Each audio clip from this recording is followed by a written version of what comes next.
and our new school year started August 3rd. So we are still currently enrolled.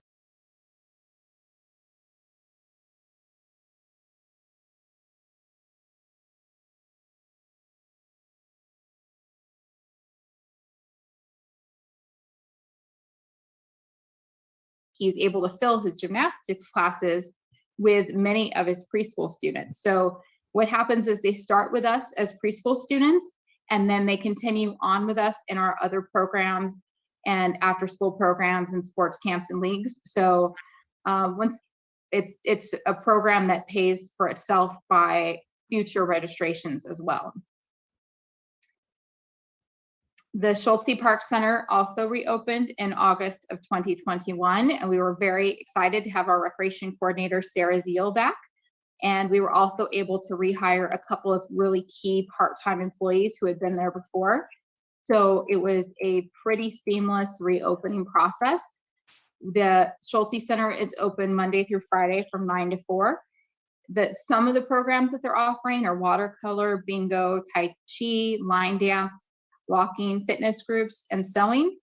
The drive-through Meals on Wheels program that was offered at El Estero has moved back to Schulte, still offered Tuesday through Friday as a drive-through. The produce distribution that used to be at El Estero has been, will be moving to Schulte, and it will be a walk-up, and it will be geared exclusively towards the seniors. So it will be much smaller and more manageable for staff. But that resumes on Monday. And then each month, our program offerings will be expanding and to try and program the facility as much as possible so that every room is utilized at every minute of the day. And we are requiring masks and being especially careful with our adult and senior programs. So El Estero and Hilltop Park Center are open now based on program schedules. They don't have set hours. They're not open to the public. For instance, Monday through Friday, 9 a.m. to 9 p.m. They are open on a program-specific schedule.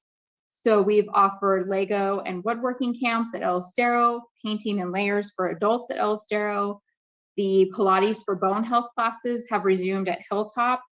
Gymnastics and fencing are also at El Estero. The monthly blood drives have moved from El Estero to Hilltop. Guitar and piano lessons are enrolling now, and ballet is being offered at Hilltop. So what's next for Monterey Recreation? We are in the process of doing our business assessments, and we'll begin our training on the Smart Rec software with the goal of going live December 1st.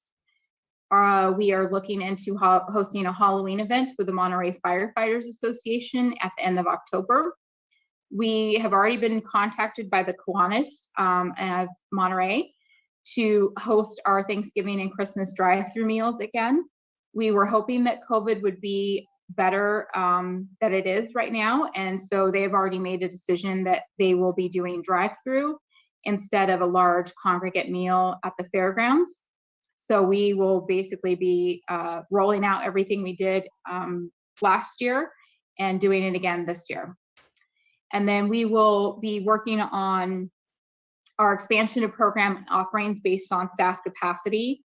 We are doing everything we can to be COVID-19 safe, and we're also learned to be incredibly nimble and flexible during this time. So we have been able to offer things like the Bunny Hop photo op with relatively short notice. And without an activities guide, we're not planning 6 months in advance or even more than that in advance. We're planning things quickly. One thing that is a challenge for us is our staff capacity. We've been able to do some amazing things, but we're probably around, all of the things that you just saw were done with about 5.75 full-time equivalent staff and about 25 part-timers. Whereas prior to that, we were at 15.75 full-timers and about 150 PTS staff. So what we're able to do with a small amount of staff is pretty amazing. If we were just given a couple key staff, a couple full-time key staff, there was so much more that we could be able to do. we probably won't see ourselves getting back to 15.75 again anytime soon.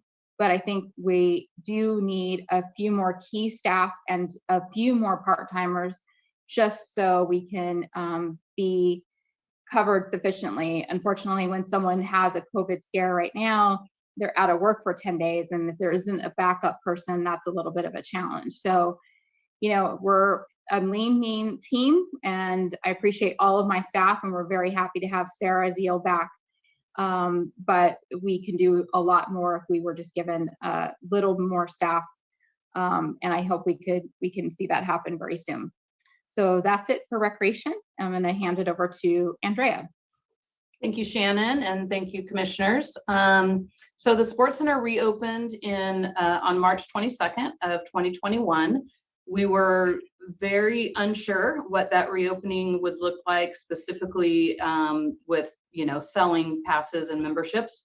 But I'm thrilled with what we've been able to do.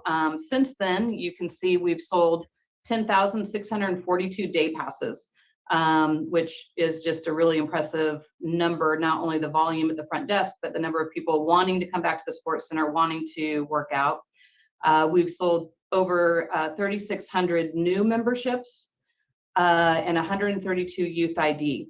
None of these numbers include people that had already purchased a prepaid membership, like 3 months, 6 months, 1 year.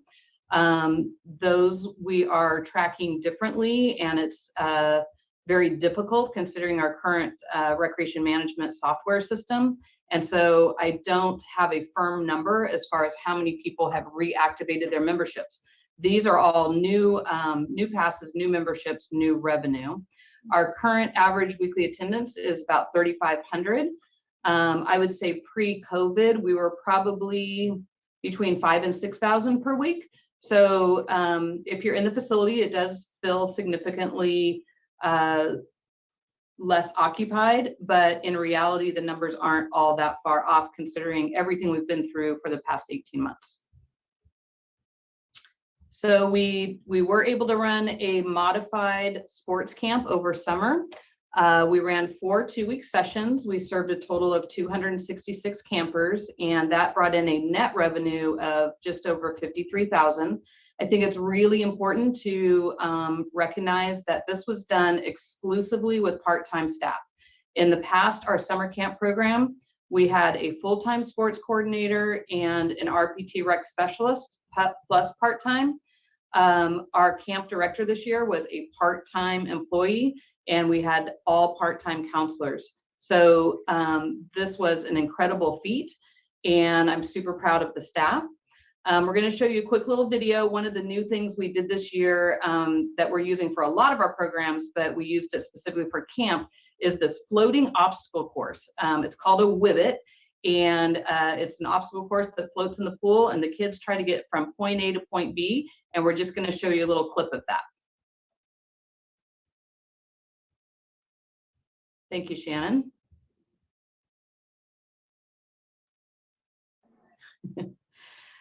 So it's interesting, the kids had a fantastic time, but it was a lot more challenging than anyone anticipated.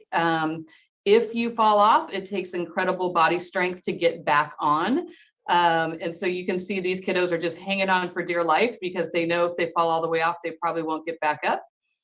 But this is actually the video of the first 2 that actually made it all the way across. So they're almost there. You can't hear it, but they're cheering each other on. The kids on the sidelines are cheering each other on. And then I just thought this was so cute. They take a time out to give each other a little high five and jump back in the pool. So that's a new feature at the Sports Center. We use it for rec swim sometimes. We use it for special events. We use it for camp. And it really has brought a new exciting element to the pool.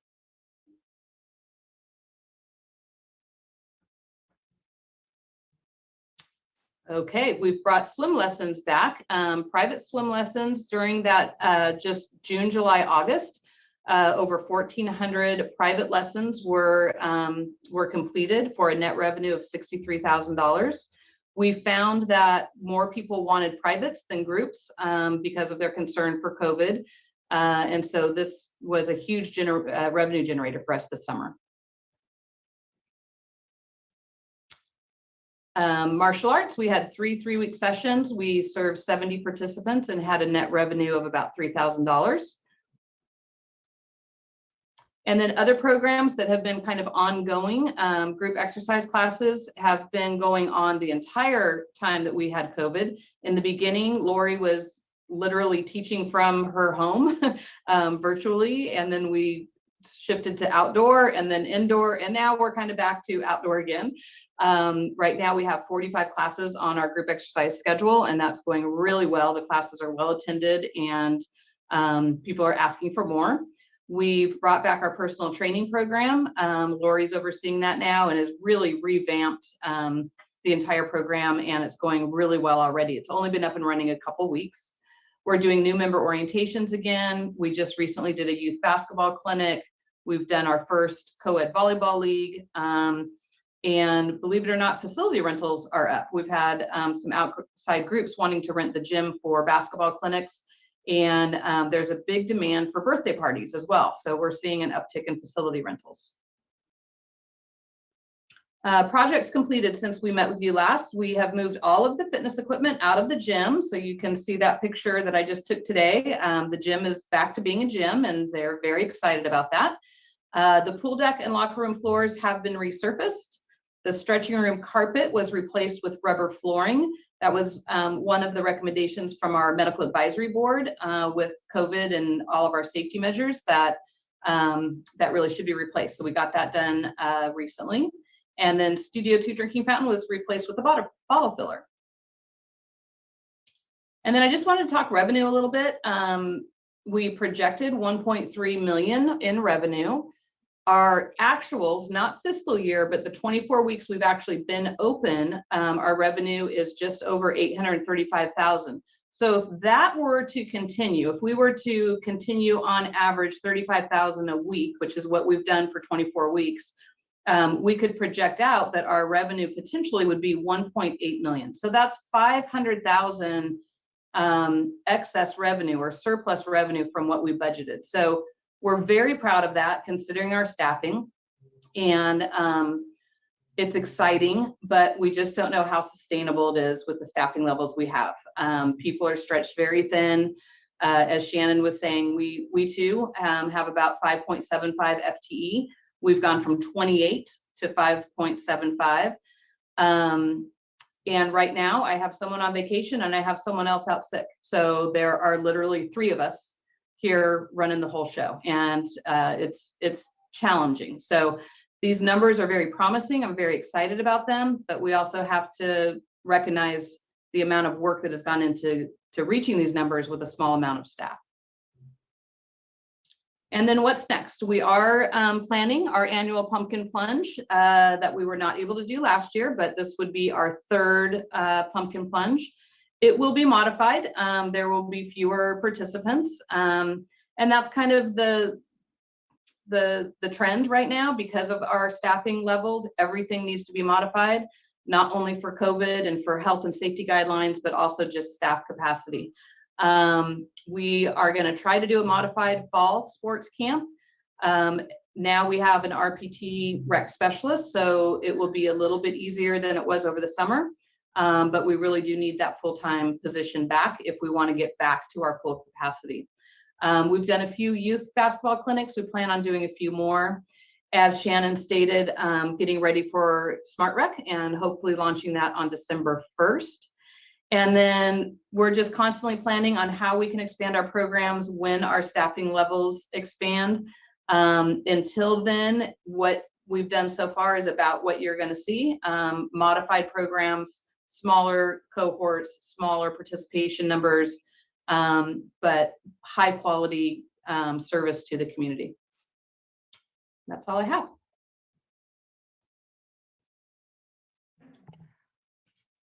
And then we just wanted to also highlight that July was Parks and Recreation Month, and that we acknowledge that in front of City Council.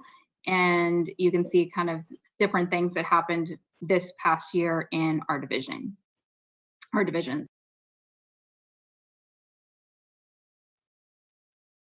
And so that's it. We can open it for public comment and any PRC questions, and public comment would be on anything not on the agenda that is related to this presentation. Related to this, yeah, I'm going to stress that it's only on this presentation.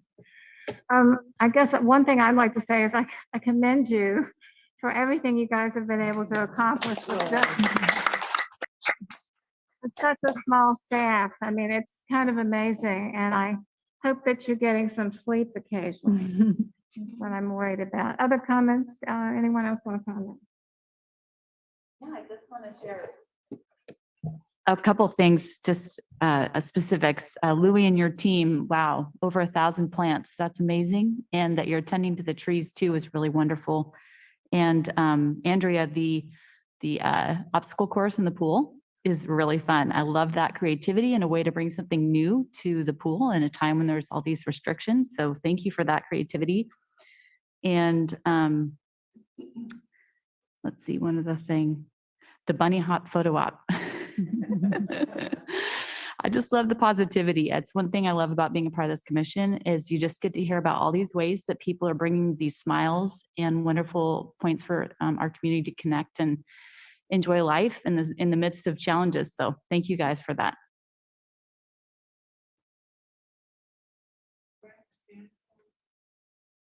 Yes.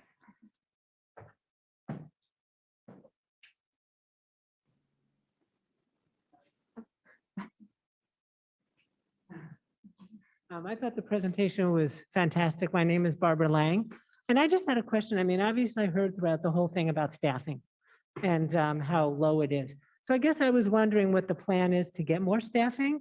Is it just because of COVID, or is, like, what is the plan? See, these people, I mean, there's so much positive stuff going on. How are we going to get them more staff?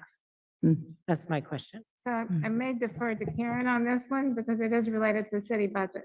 Yes, it's related to the budget. So a lot of it's going to rely on TOT and sales tax and all of those wonderful things that contribute to funding the city. So unfortunately, as a tourism town, we've been greatly impacted and we've been dealing with a deficit for quite some time. So you'll hear me mention again later about the significant layoffs that our department had to take. And we're trying to rebuild and reopen with the resources that we have. So it really is going to depend on how the pandemic progresses, if we're able to recover fiscally as a city, and then if we're able to add staffing from there. Because the pandemic is so unpredictable, it's really nerve-wracking for city government to think about if they want, things are going well, like they look good, like we keep going this direction, but if the pandemic were to take a turn or tourism takes a turn, we don't want to lay off people again, right? So we're trying to be conservative with how we progress. But yeah, just as a point, it's about 75% of the staff lost. I think it was much more than that. Originally, I was going to mention in my presentation later that we used to be hundreds of staff, as you can imagine, like you've heard our team, and the sports center division was reduced to 3 people, and the recreation division was also reduced to 3 people. And we've now gradually been growing. You heard them talk about, we have about 5 people now and a lot of part-timers. We used to have hundreds of part-timers. I can't tell you exactly how many we have right now, but it's probably approximately 80 or 100 part-time staff right now. And it's challenging with the turnover. And as you guys have probably heard, industry-wide, everywhere, it's difficult to hire people right now. And so we're trying to hire people as quickly as we can and retain them and train them. We're very fortunate that we've had some part-time people who have actually been with us decades. And that's part of the reason why we're able to do some of the things that we do, because we've had some people who've been with us for so long and who are so dedicated and have so much historic knowledge that they are able to pick up and run and carry a lot more than maybe a typical brand new part-time person would. But we're hoping we can retain that. Those people eventually will want to get full-time jobs and get other positions. And we're, can't run a whole department on high school kids with their very first jobs, right? That's a big part of what we do, but it can't be all that, our staff can't be made up of just primarily that age group. Karen, this is Dennis McCarthy, Yes, sir. one of the commissioners.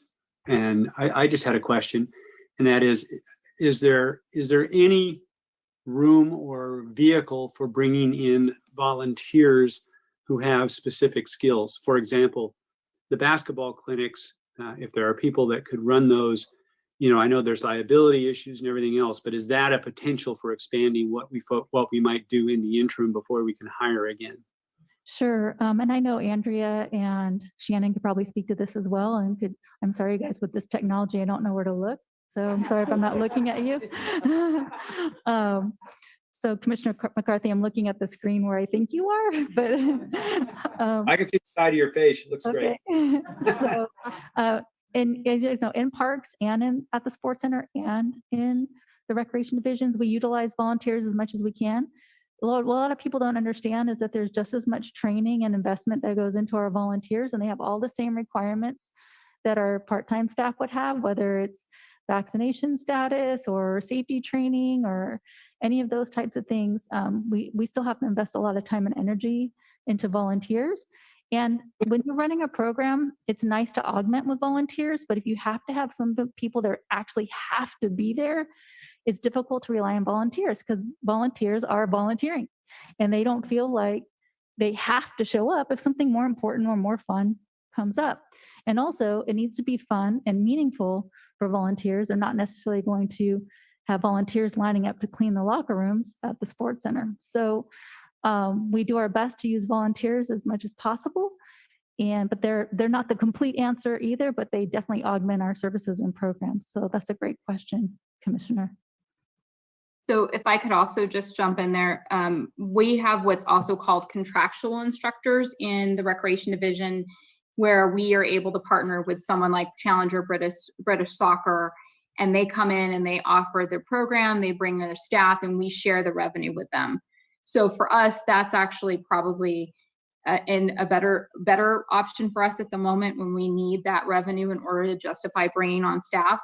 And as Karen said, there is a lot of requirements now that are being added every single day to the volunteers and all of this additional training. And we just don't have the additional staff to go through that whole process with volunteers and bringing them on board, especially if they're not going to be committed.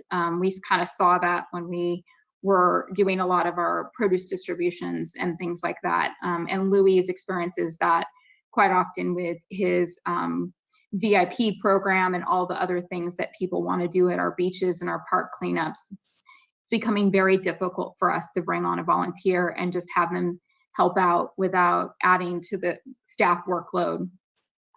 And we've also seen with the added requirements for volunteers, some volunteers are like, this is not worth it. It's more work to get ready to volunteer than actually to volunteer. So we have been creative too and worked on ways where if there's like a one-time event, the city has set up ways for us to do it a little more simply, where we may not have to do as extensive training for like a one-time event. For example, maybe the pumpkin plunge, maybe we can do volunteers there. And Andrea and I have also been exploring possibly bringing on contact instructors at the Sports Center for talk programming since Kids Zone babysitting hasn't taken off right now because of COVID restrictions and people's fears and those types of things. Well, maybe we need to do contract instructors to help us with maybe some tot room or young children programming in that facility. So we definitely are trying to think outside the box and do things differently and constantly reinvent ourselves.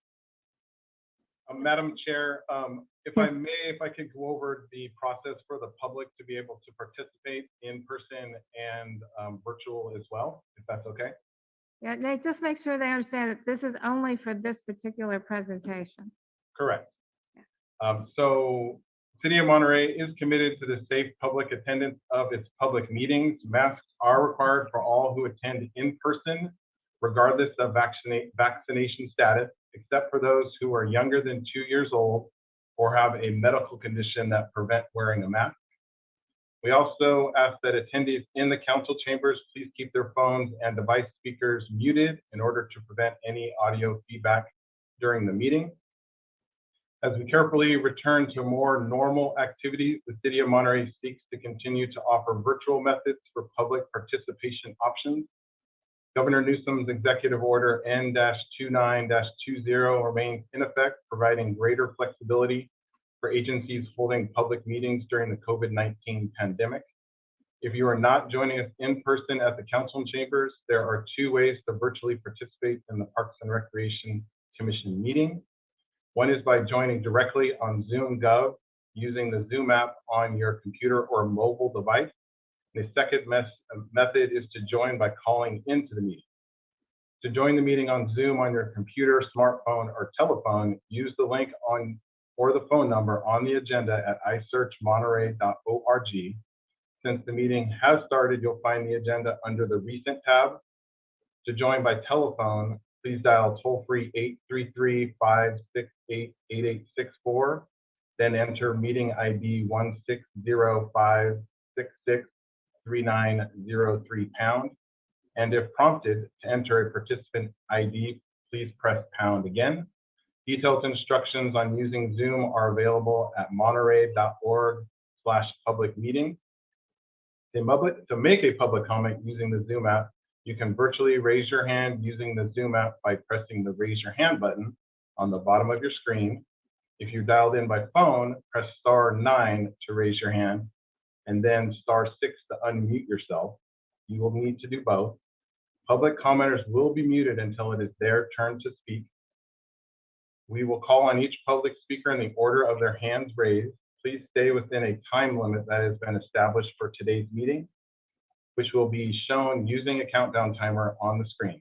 If you're connected live on Zoom, the timer is accurate and with no delay. Today's meeting is also streamed live on the city's YouTube channel, which is accessible at youtube.com/cityofmonterey with approximately 10-second delay, and on Comcast channel 25 with up to 90-second delay. And again, we look forward to receiving your public comment. And right now we're receiving public comment on the presentation that you just heard, and also any general public comment.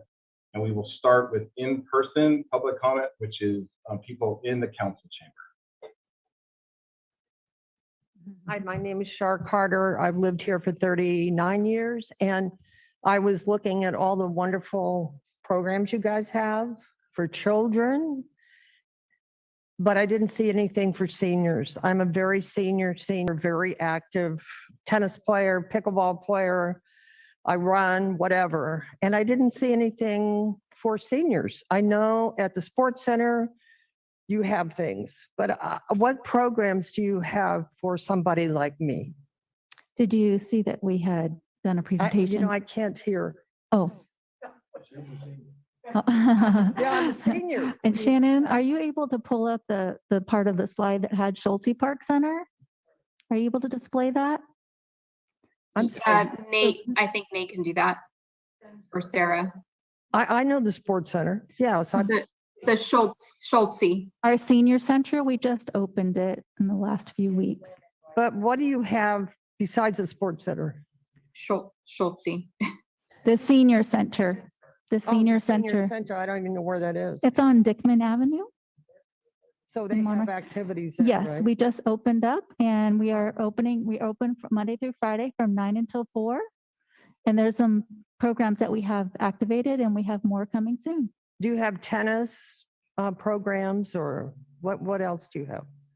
Like outdoors, paddleboard, things like that. Canoeing, anything other than that? No, unfortunately, we don't offer outdoor paddleboarding or canoeing. Those programs are offered by private businesses. The city doesn't have those type of facilities to offer those. So that's offered by private businesses. And then the Monterey Tennis Center is owned by the city, but leased to the tennis center, and it's leasee is the one who runs those programs. But I just didn't see any senior programs. I see the senior walk up produce thing. I didn't know what that meant. So Yeah, so all of those programs listed there are adults and seniors offered at the Schulte Park Center on 280 Dickman Avenue. all right. And I Thank- I could also give you Sarah's phone number and you guys can talk maybe next. I have a hard time hearing. Never mind. I can't hear with masks on. Thank you.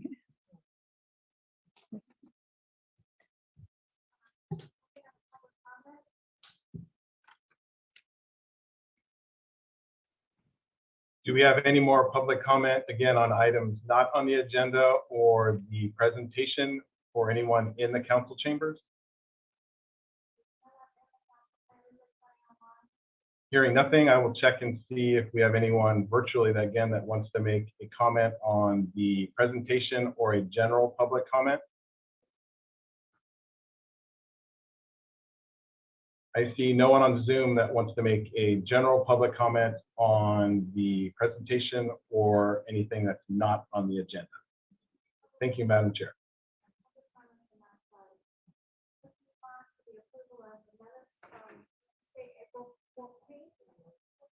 No, Mike. Let's move on to the approval of the minutes from the commission meeting of Wednesday, April 14th. Are there any questions or comments?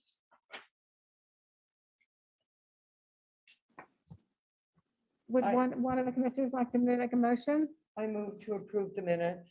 in a second? I second. Any other further discussion? If not, all those in favor? Aye. Aye. Dennis, I guess Aye. okay, and no one opposed. Okay, now we turn to public comments. This is anyone can address the Parks and Rec Commission concerning an item that is not on the agenda. You have a 3-minute time limit, and Nate has just talked about what's required in terms of processing the callers. Is there anyone wanting to comment on anything else at this time? So again, we will start with anyone in the council chambers that wants to make a general public comment. I see no one here. I will check on Zoom if anyone wants to make a general public comment, again, with not on the agenda. We have no one raising their hand for general public comment. Okay, so public comments are now closed.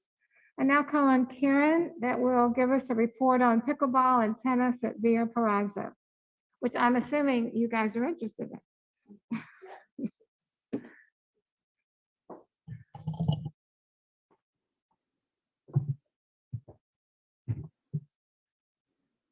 Yes, please.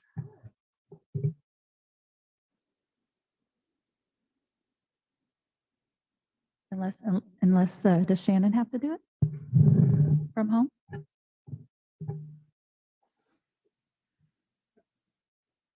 Just give us a second, and Nate should have access and Sarah should have access to that presentation Thank now. you. So I have Thank you. access here, but I am not enabled as a host. I'm not able to screen share, but Nate or Shannon, if you could control screen sharing for me, I should be able to pull it up. Thank you. Is it working on the Zoom? There we go. Hey, Nate or Shannon, can you hear me okay? Oh, there we go.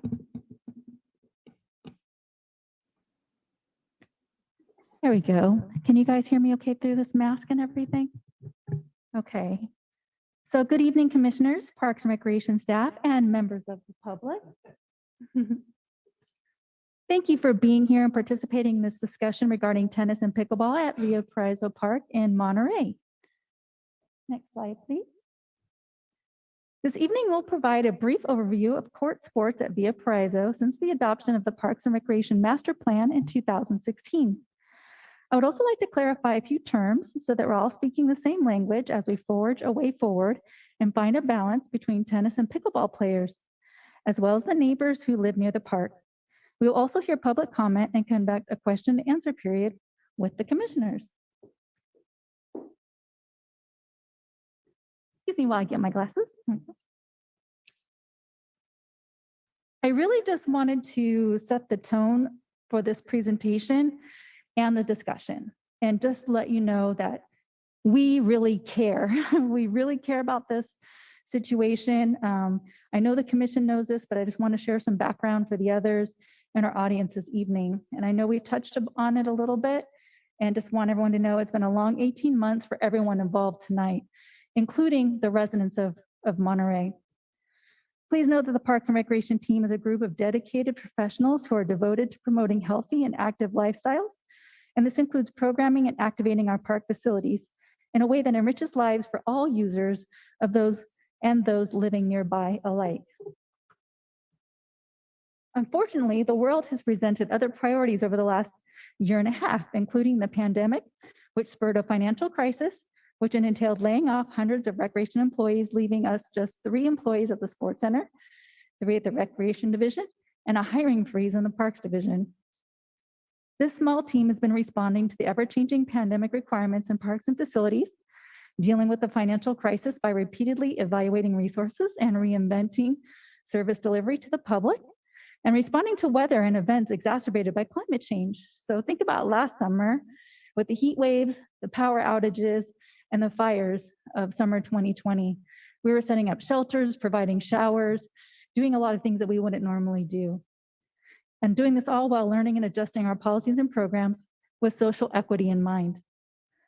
So as we go through this presentation and proceed with the discussion and question and answer period, please know that I and the members of my team do deeply care about the issues covered here tonight, and we're committed to listening, learning, and evolving. We understand that tennis is a beloved classic activity, and pickleball is a newer sport growing in popularity every day. And we can appreciate the needs of our neighbors surrounding the Via Praiza location that currently hosts both of these activities. Next slide, please. Let's start with the Parks and Recreation Master Plan. In 2016, the Parks and Recreation Commission and the City Council adopted a Parks and Recreation Master Plan that included incorporating pickleball into the city's variety of offerings. Implementing pickleball would include converting or repurposing tennis courts for this activity or building additional courts. Next slide, please. As a result of multiple community and neighborhood meetings and funding from the Neighborhood and Community Improvement Program, or NCIP, in 2017, blended lines were installed on both courts along with the pickleball equipment storage unit at the site.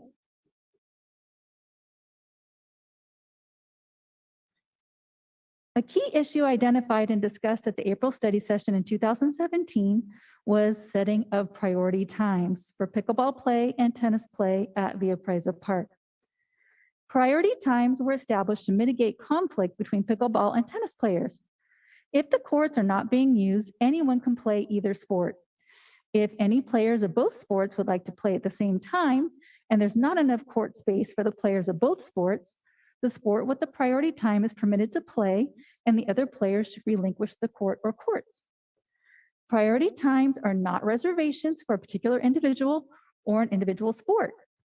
Priority times do not indicate exclusive use for a particular group or club. Priority times are simply designated times when a specific sport gets priority use of the court, with all the other times being open play, first come, first serve. These times are not monitored by staff, but are self-monitored by players with an expectation of sportsmanlike conduct and courteous and respectful interactions. Priority times are not unique to Monterey and have been implemented in our neighboring cities, such as Seaside and Pacific Grove. We have at times received a question of why does pickleball have more priority times than tennis?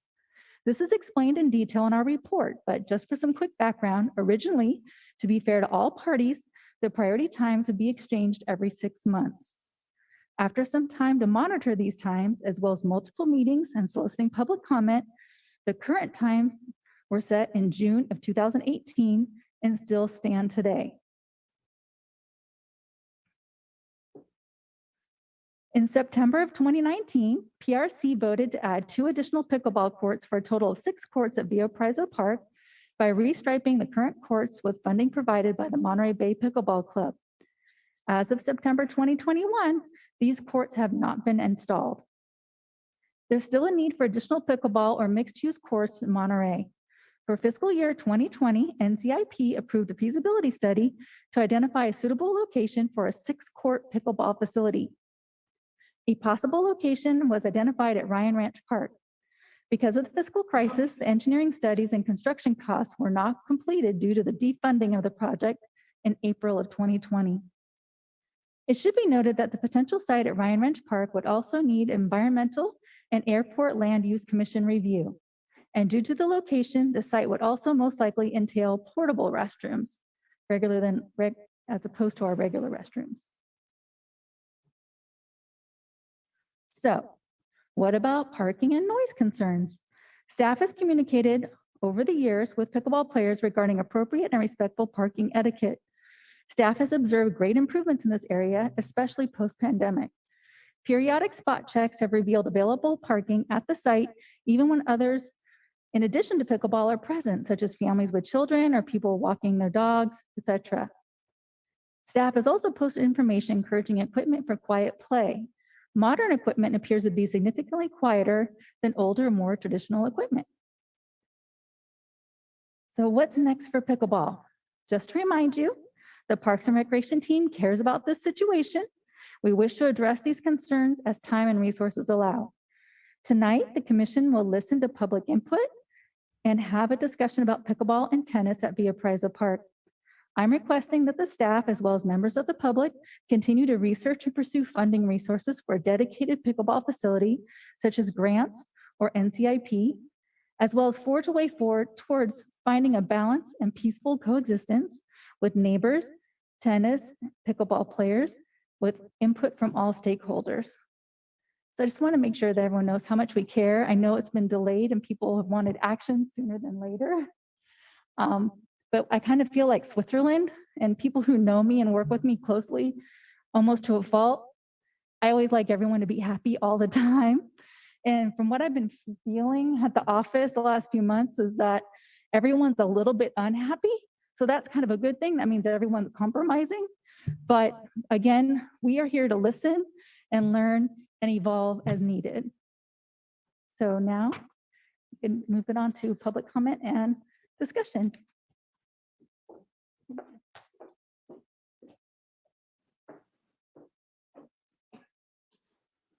Madam Chair, so we are going to start taking public comment on this agenda item in regard to pickleball. We have, I'm not sure how many people in the council chamber would like to make a comment. And we do have, I anticipate, quite a number of people that are on Zoom that are going to make a comment. Would you like to keep the public comment timer at 3 minutes? I'd say 3 minutes or less. I'd ask that everyone keep their comments succinct and to the point. We've got maybe, I'm guessing, 15 or so people here in the audience who may want to speak as well. So, please be considerate and respectful in your comments. I mean, I think that's really why we're all here. I think, Karen, thank you very much for those comments. It's clear that we do want to listen, we want to hear. There won't be any decisions made tonight. I just want to make that clear, but we're here as listeners. So, Thank you, Madam Chair. So we will start with public comment in the council chamber. With okay, we have someone at the podium currently. Thank you. Do I have to push something? Can you hear me? Okay, Yes. thank you. I'm Jean Rash. Thank you, commissioners and Karen. I'm Jean Rash. I'm the vice president of the Monterey Vista Neighborhood Association, or MVNA, representing to you our board recommendation.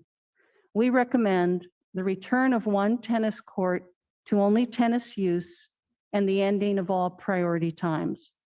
We feel this is a fair policy because it returns to tennis players a fully accessible tennis court, and it provides access to pickleball on the remaining court.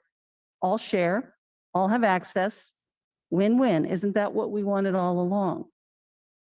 What arguments might you hear this evening against this recommendation? Number one, you might hear it's a community park and access is owed to those who want and need it. No, Via Prizzo Park is an asset of the city of Monterey and managed under the city's organizational chart, which has the residents of Monterey at the top priority. So when people make comments or submit petitions, I feel your duty are to those who are city residents. You may hear the argument, Monterey Vista Neighborhood Association doesn't like it, wants to end pickleball. I've read that online. That's not true. Remember, Monterey Vista Neighborhood supported the NIP 2017 funding of the pickleball lines at Via Prizzo. You may hear that pickleball players need priority times in order to find other players easily. Not so. Pickleball players find each other like tennis players form foursomes. Pickleball players have a well-used Facebook page for arranging times to meet up. What the neighborhood now realizes is that asking for priority times, which really are reservations, was a strategy used to accommodate the large number of members of the Monterey Bay Pickleball Club. Via Parizo Park hosting these large numbers isn't working out. It really needs to stop. When pickleball players ask for more courts or more priority time, they mean they want courts together and time together to accommodate their large club need. They don't want access to pickleball. They want access to club level pickleball in large numbers. That's the impasse we are at. You will hear we need more pickleball courts. Totally agree with that. The question is, should the location be via Parizo? Or was the welcome shown by Monterey Vista Neighborhood Association to providing what we thought was neighborly pickleball access abused by the Monterey Bay Pickleball Club, advertising online the access to via Parizo courts for the free use of the parks at dis-ease to our residents? Thank you. Thank you for your comments. Good evening. Can you hear me all through the mask? Yeah. My name is Susan Nine. I'm president of the Monterey Vista Neighborhood Association. We are a very large neighborhood. We're among the top 2 in size and population in Monterey. It's a R1 neighborhood. I'm sure you've all been to the park, hopefully, and see that it's surrounded by single-family residences who chose this location to purchase in because it's a quiet, not a lot of traffic. And we have lots of seniors in our neighborhood. We have 14 board members that represent a cross-section of our neighborhood, and we have hundreds of members that belong to our association. To prepare for tonight's meeting, I drove to the park this morning, which is a priority time for pickleball. I'd like to play a recording I made of the sounds to give you an idea. The park is located in a hollow, and it has unique acoustic problems with echoing and sounds carrying large distances. I'd like to add that there was a large group there. They were obviously organized, had the nets out at the beginning of the morning. So there was not access to the tennis courts for tennis. There 14 players, 16 players quickly filled all the courts with spectators, which says are not allowed there, and as well as people waiting to come on the courts. This is just a 7-second snippet of what I heard. And then later, before this meeting, the group returns in the evenings after people get home from work. And there was actually more people this evening and more noise and activity, and no parking spaces available. So it's actually expanded the impacts, not lessened over time. Here's what it sounded like. I don't know if you can get the full impact with this technique, but Much quieter.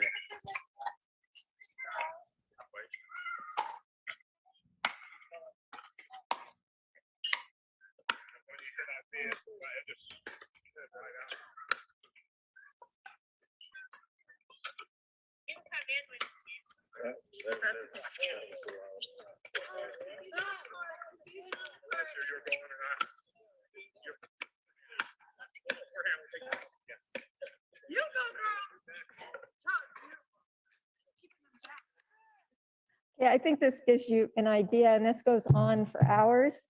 And also, one thing I observed right off was that one group of players, 4 players, had the soft balls. It was very quiet. All the rest were many times louder. So there's a problem with enforcement on the equipment allowed there. Thank you.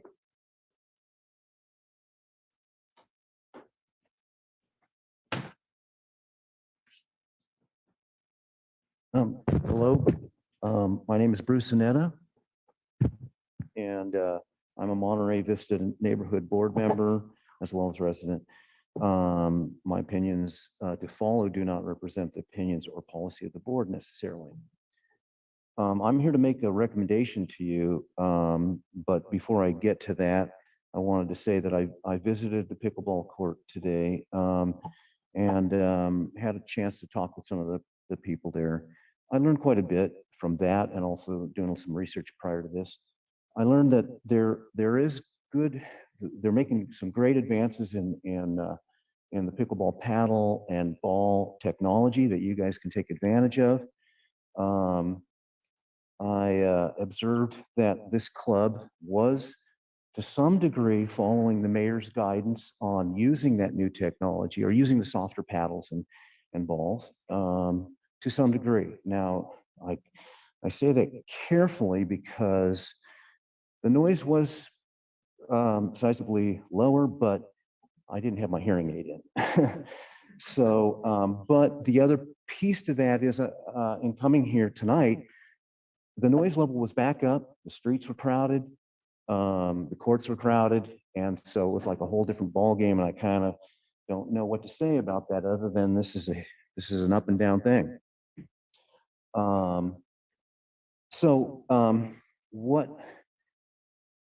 What I want to say about a possible solution is this group seems to have fallen through the cracks, creating a double standard of public use treatment by the city. It's equivalent and like kind is required to get use permits with fees and requirements of use. Therein lies both the problem and your relatively simple solution to the mess that we have right now. You tell us that you do not have funds to handle this, and understandably, and so you pass the baton off to a volunteer entity that is not equipped or allowed to handle this. Yet the answer is in the missing revenue that you should be making use of. The permit fee handles the handling costs. That is standard municipality operating procedure.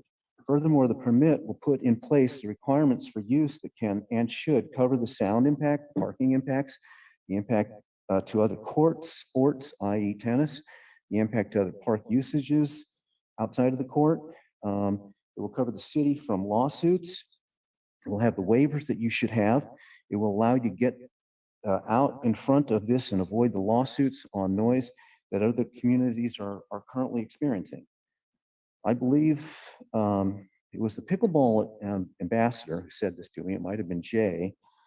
Made the suggestion, which was an extra amount could be assessed to go toward the long-term development of a facility that will, in the end, be much better for them. So I'll end there. Thank you. I again remember I can't hear very well. I was one of those real noisy pickleball players this morning. And I live up on the hill on Sierra Vista Drive. And the reason I'm pro tennis and I'm pro pickleball. I don't want any changes at my park, Via Paraiso Park, which is a public park. We have people from all over. We have kids from DLI, from Naval Post Grad, from Texas, from Canada, from all over. The people that were there this morning were not spectators. The reason I play pickleball is because I can go down at 10 o'clock, put my little paddle on the fence, and I can get a game. I don't have to call 3 women, which is like herding cats for tennis. I'm playing tennis tomorrow and I'm playing tennis Friday. I parked my car up by the barbecue pits. I thought, well, I'll be really courteous because somebody said something about complaining about the parking. So I parked there and I walked down. When I walked down from that hill, the noise you can barely hear. If you guys walk up at that hill, you can barely hear the pickleballs.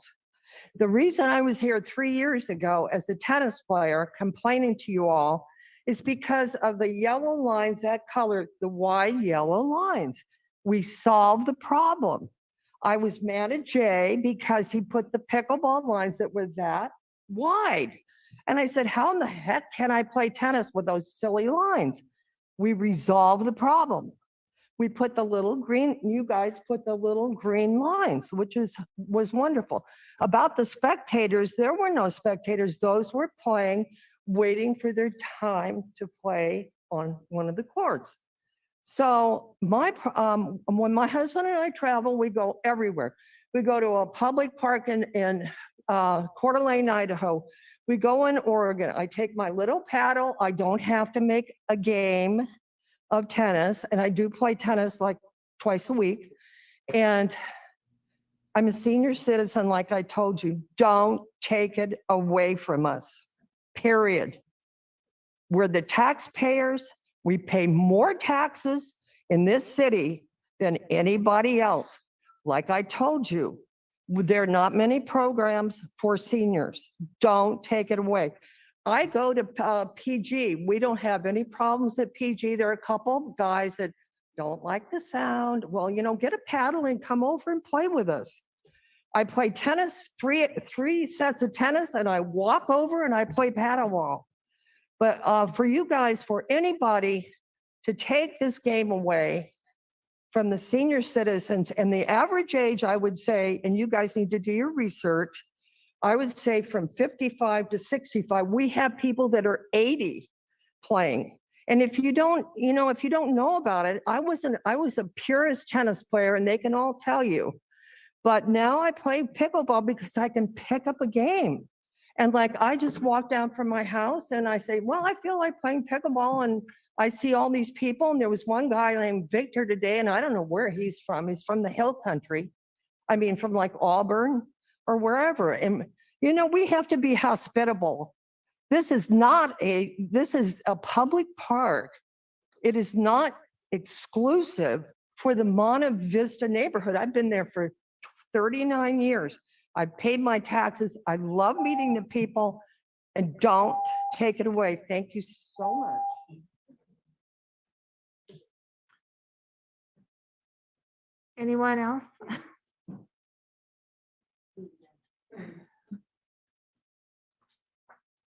Hi, I'm Barbara Lang, and I wanted to just clarify a couple of things. COVID's hit us really bad for all of us, and since COVID, there has been no club play. I just wanted to make that clear, that all the people that are playing at all the courts, in PG, at Via Priza, they're just playing there. There's no club play. There's no organized play at all going on.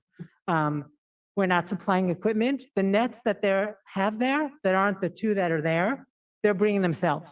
The club is not supplying any equipment. So I just want to make that clear, because that seemed to come up a lot. The club's doing this, the club's doing that, the club's doing nothing. The thing that the club wants to focus on is get our own courts. And that's what we're going to work with Shannon and try to get the Ryan Ranch and raise money. That's where I see the vision of the club. It's a nonprofit organization. We're going to really try to get our own home. But until that's possible, which is going to be a while with the way finances are, we have to make do with all the little places that are around. Marina, Seaside, PG, and Carmel, and here, at Via. So that's one thing I wanted to really make clear about the club, because I think that's really important. The second thing is the noise. I know everybody hates it, but there was a noise study done in PG that I'm sure you're all aware of, and they found that the noise wasn't above the noise levels. So that's probably, if you did a noise study here, you'd find the same thing. So I just wanted to bring that up, because that's a big thing. Parking, the parking is a pain everywhere, but I think people are really trying to come together or move and park where it's not a problem. I personally have not been playing at Via. I hurt my foot, and I've been playing elsewhere. But when I have gone there, I have seen plenty of parking available. People are playing in the evenings because, as Karen said, just the 9 to noon on Monday, Wednesday, and Friday. And today is Wednesday, so the people playing in the morning, that was their prioritized time, so that's okay. But playing in the afternoon is free time. So I can go with my husband and go in the afternoon and play. There's nothing wrong with that. So there is no club anyway, but I can go anytime. And if there's no tennis people, I can play, right? Because it's first come, first serve. So a lot of people are coming after work. Like Cheryl, she's someone who lives in the neighborhood. She works. So she'll come and play at 4. She can't go in the earlier time where it's prioritized for pickleball over tennis. She comes in the afternoon, and a group of people are doing that. So I think that we have seniors and we have workers. And so we're trying to, have people are just getting together themselves and doing that. What else did I want to say? my husband and I recently went to Oregon, and there's an application that you can actually set up where you can have like scheduled times, and he's going to talk a little bit more about that. We thought maybe that might be a solution, but he'll bring that up. Thank you.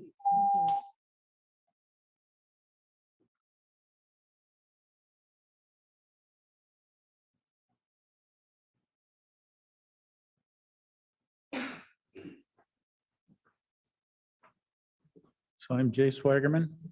Most of you know me.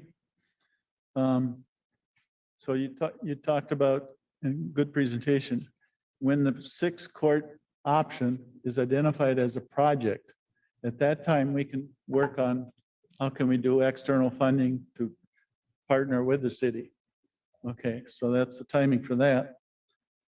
Priority times do work, and they work because pickleball is played so differently than tennis.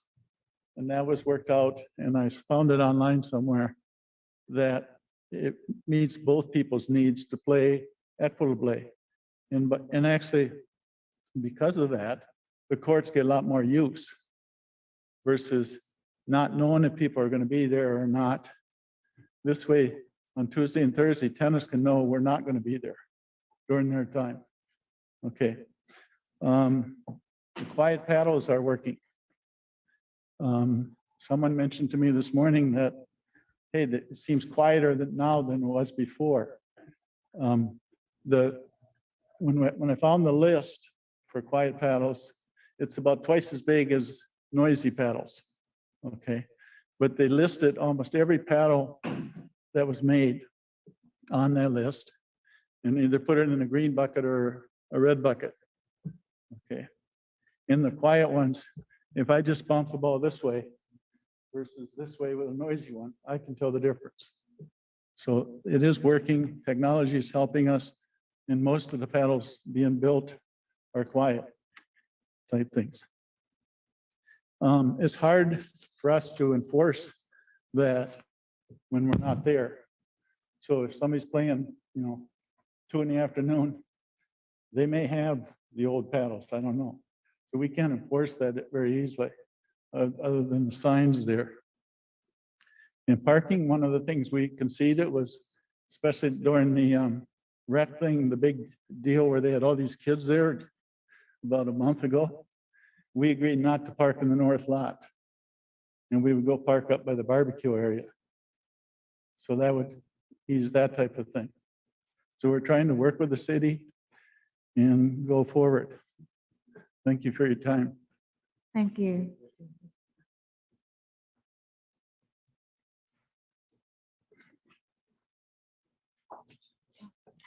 Hi.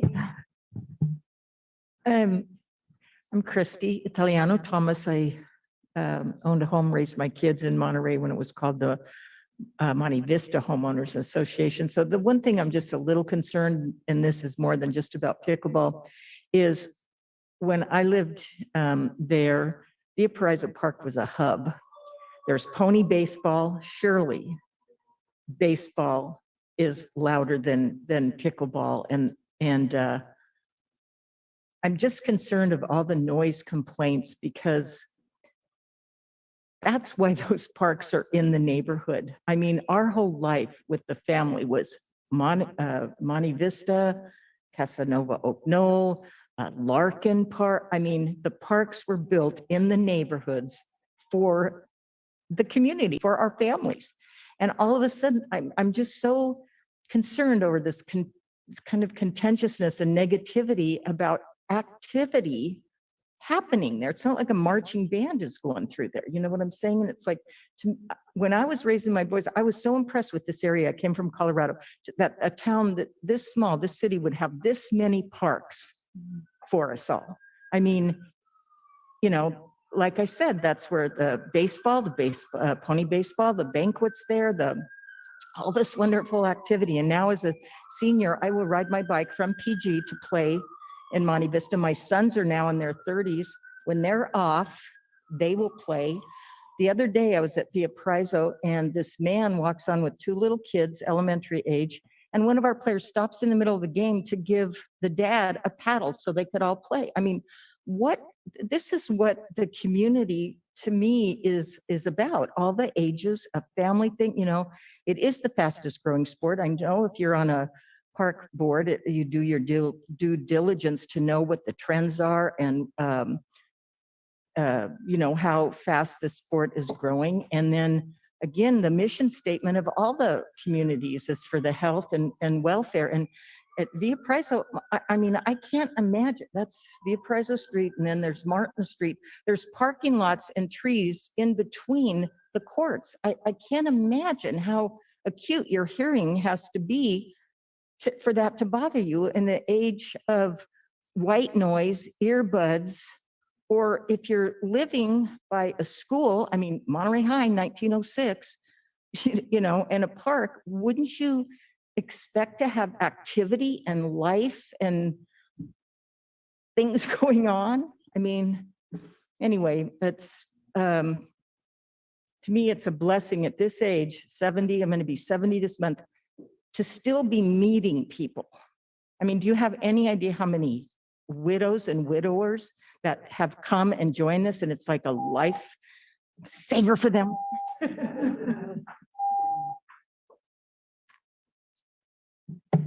Hi, my name is Charles Carter, and I've been a resident here for 39 years.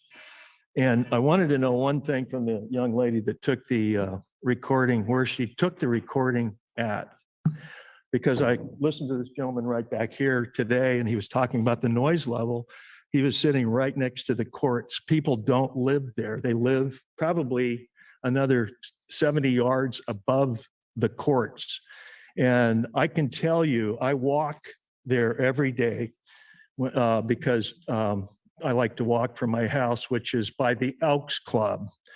And if you know what a noise problem is, it's the Elks Club.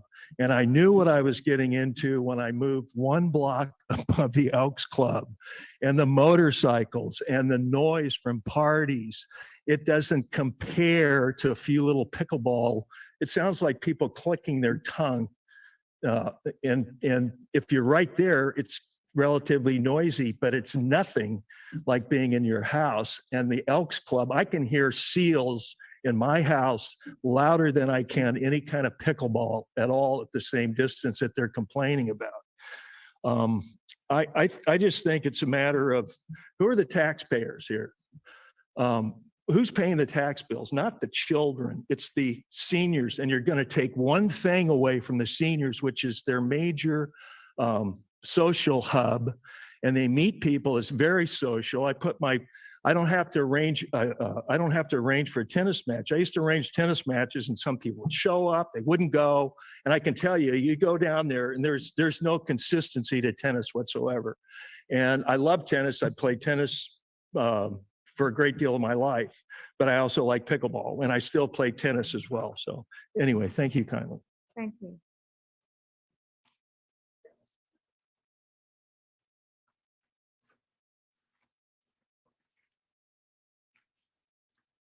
Hello, my name is Michael Lang. I am a member of the board of directors of Monterey Bay Pickleball Club. And I also run the club's website. So I did want to just kind of reiterate a few things that I've heard so far. One is that the club has definitely not done any organized play since the beginning of COVID back in April last year. And you can go back if you want me to. I can pull up the history of our website, and I can show you that we put up a COVID notice that specifically said play is canceled. And we have not put up any notice to say that the club is organizing additional play since that time. We put up notices that have said the park is open. We put up one notice saying that it is open for singles. We put up another notice saying it was open for doubles. But we have, I think even if I recall correctly, I put a very specific notice saying no club play. So then why are there so many people playing? Well, it's because of the growth of pickleball, right? I think when we hit COVID, or maybe I should say prior to COVID, we all played 9 to noon, Monday, Wednesday, Friday. That's when we played. Then when we hit COVID, everybody had to find where they're going to play. Some of us ended up playing in Delray Oaks, where there's not even any lines, just because there was a flat surface we could set up a net. so I think then when the parks reopened their courts, and there was no club play, you couldn't do your 9 to noon, you had to find something else. And so I think people have gone now and started establishing new patterns of play.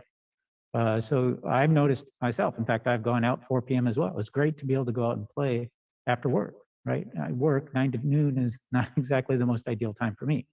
But I've found through word of mouth that, hey, there's a bunch of people playing Monday and Wednesdays, 4 p.m. Oh, great, I'll go down. See, that's the beautiful thing about pickleball, is that you can just show up and people welcome you into play. I wanted to also mention a little bit about seniors, because I really loved your presentation. You had lots of great activities for youth and great activities even for young adults, but I didn't really see anything significant for seniors. In fact, I took a picture of your slide there.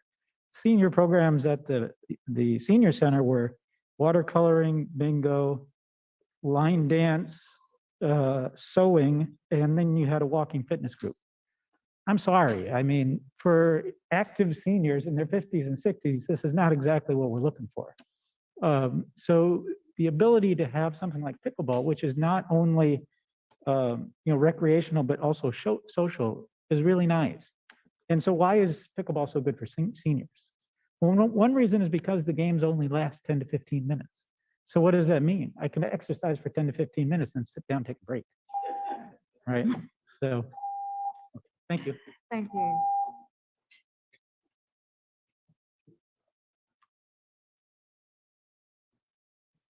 Good evening. My name is Cheryl Puckhead. I've enjoyed living in the Monterey Vista neighborhood for over 50 years, and it was nice to watch the presentation earlier and remember how many programs I've participated in over the years growing up here, going to Walter Colton and Monterey High. And I still live in this neighborhood, and I love playing pickleball, and I am still working, and I do come home in the evening and am able to participate, and I appreciate that. And as I said, there's a lot of seniors as well as young kids, and we can play simultaneously with a 12-year-old, a 16-year-old, a 79-year-old, completely intergenerational, completely competitive. It's very social, and it's just an important part of my life, and I appreciate it, and thank you for your work.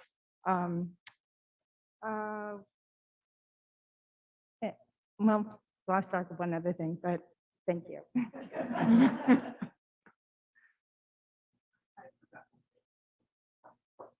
I was going to say, when people complain about, noise in the neighborhood, I was thinking of saying that, well, you could go to a 55 and over senior community, if you just want it real, but guess what? Those senior communities are building pickleball courts. So, where's Wendy live? What's that called? The Hacienda out there. They built one inside during COVID. So, it's the fastest growing sport. So that's it. Anyone else in the audience who'd like to speak?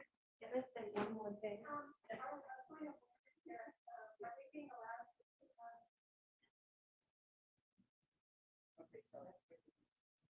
Is there anyone else? If not, we'll go online. And Nate, if there is no one else in the audience, Nate, could you start? Yes, so now we will start taking public comment from members on Zoom. So please raise your hand and I will call on you in order. So we will start with Marta. You can go ahead and speak. Good evening, everyone. My name is Marta Kraftcheck, and I'm a resident of the Monterey Vista neighborhood and am an MVNA board member. I walk my dog by Via Paraiso Park daily. I'm here today to add my concerns regarding pickleball use on the tennis courts at the park.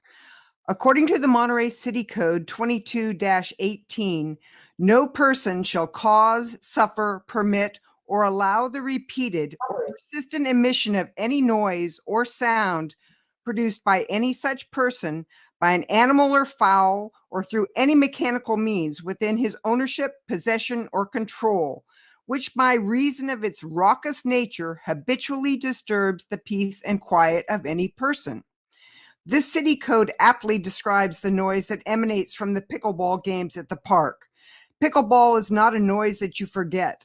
The noise made by these paddles and balls is a repeated and persistent noise produced through mechanical means, is raucous in nature, and definitely disturbs the peace and quiet of the people in the neighborhood. I would like to encourage the Parks and Recreation Department to go by and experience this noise for yourself.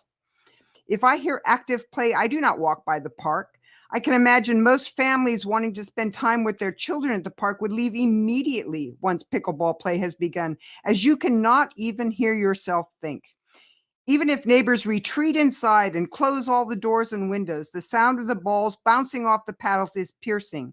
And when you add to that the cheering of the several dozen pickleball players, this definitely can be classified as raucous noise. I can understand, however, that when someone is playing or cheering, they are probably unaware of how loud the sound is or how it reverberates through the neighborhood. I urge Parks and Recreation to adopt the following policies. Restripe one court at Via Prizzo so only a single court is available for pickleball. Do not allow priority or reserved times for play. This is a neighborhood park and should not be advertised. Any organized play should go where one has to pay to play, as opposed to taking over our neighborhood with added noise and traffic and essentially depriving neighbors of the use of this park. No club equipment should be stored at this City of Monterey neighborhood park. Allow only equipment that is made for reduced noise during play, such as paddles with polymer core or dense foam balls. Neighbors should not have to monitor decibel levels at the park in order to get a response from the city. This is a nuisance noise on an almost daily basis, and the problem is compounded by the club's advertising and taking advantage of free place to play. Please return our neighborhood park to the neighborhood by restoring some peace. This is a City of Monterey issue and should not be argued between the local residents and the pickleball players. I am hopeful that a compromise solution can be reached. Thank you. Thank you for your comment.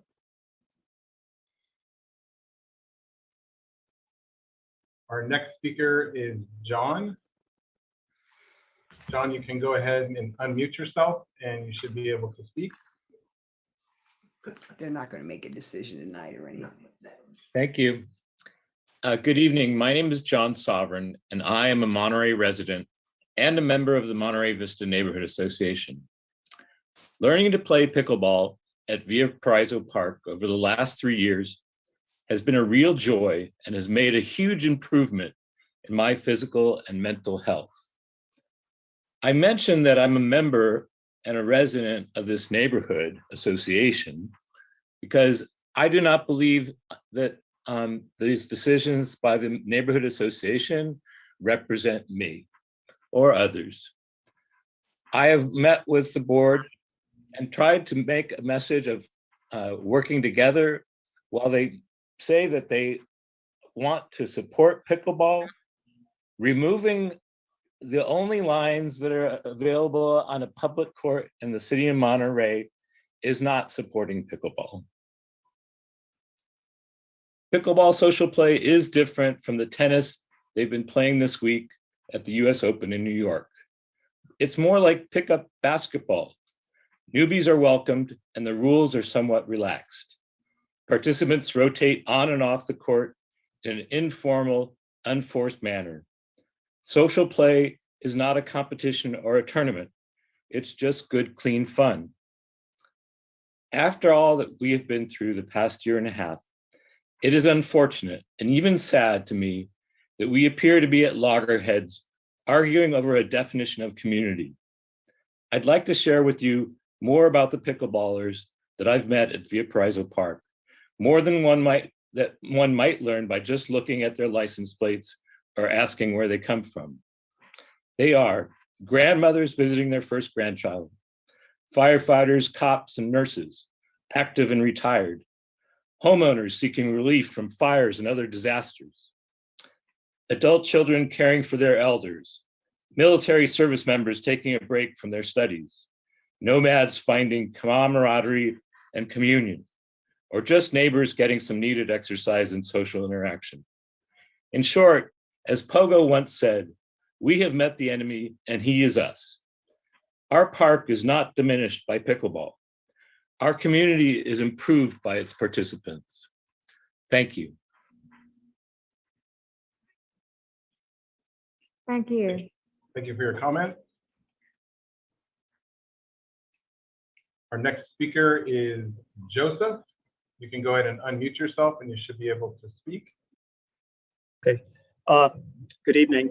My name's Joe Sleckman. I moved here in 2018. I retired from medical practice and moved into Mar Vista Drive. And I have a home with my daughter and son-in-law.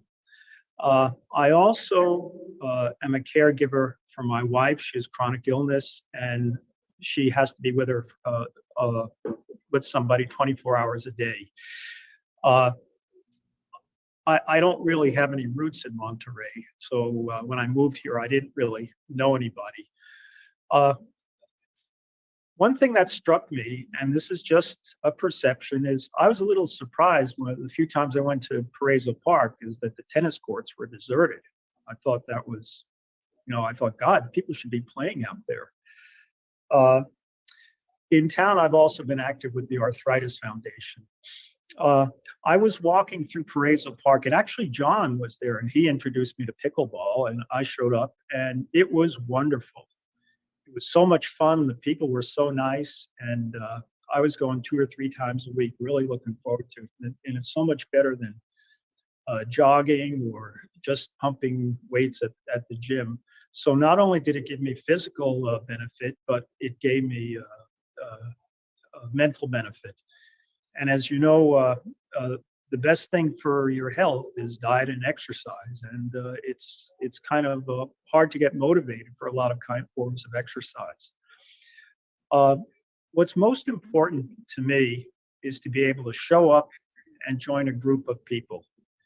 That's what the players mean to me. I like the idea where there's this priority time where I know I can go play from 9 to 12 and there'll be people there. It's not that easy for me to get out.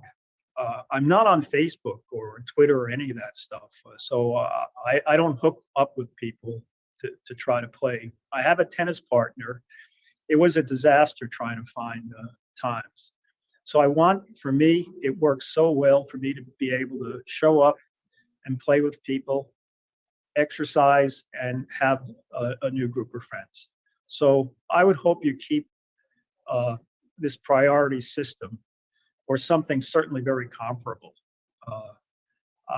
I don't think the noise is that bad either. Thank you.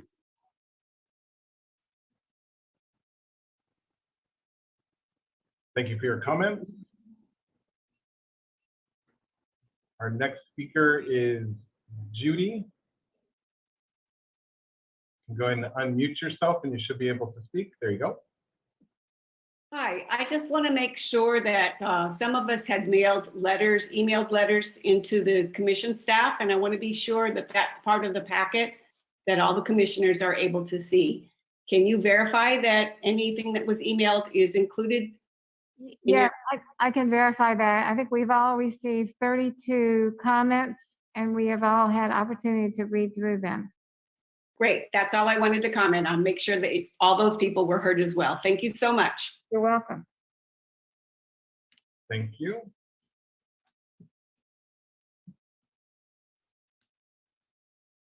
One second.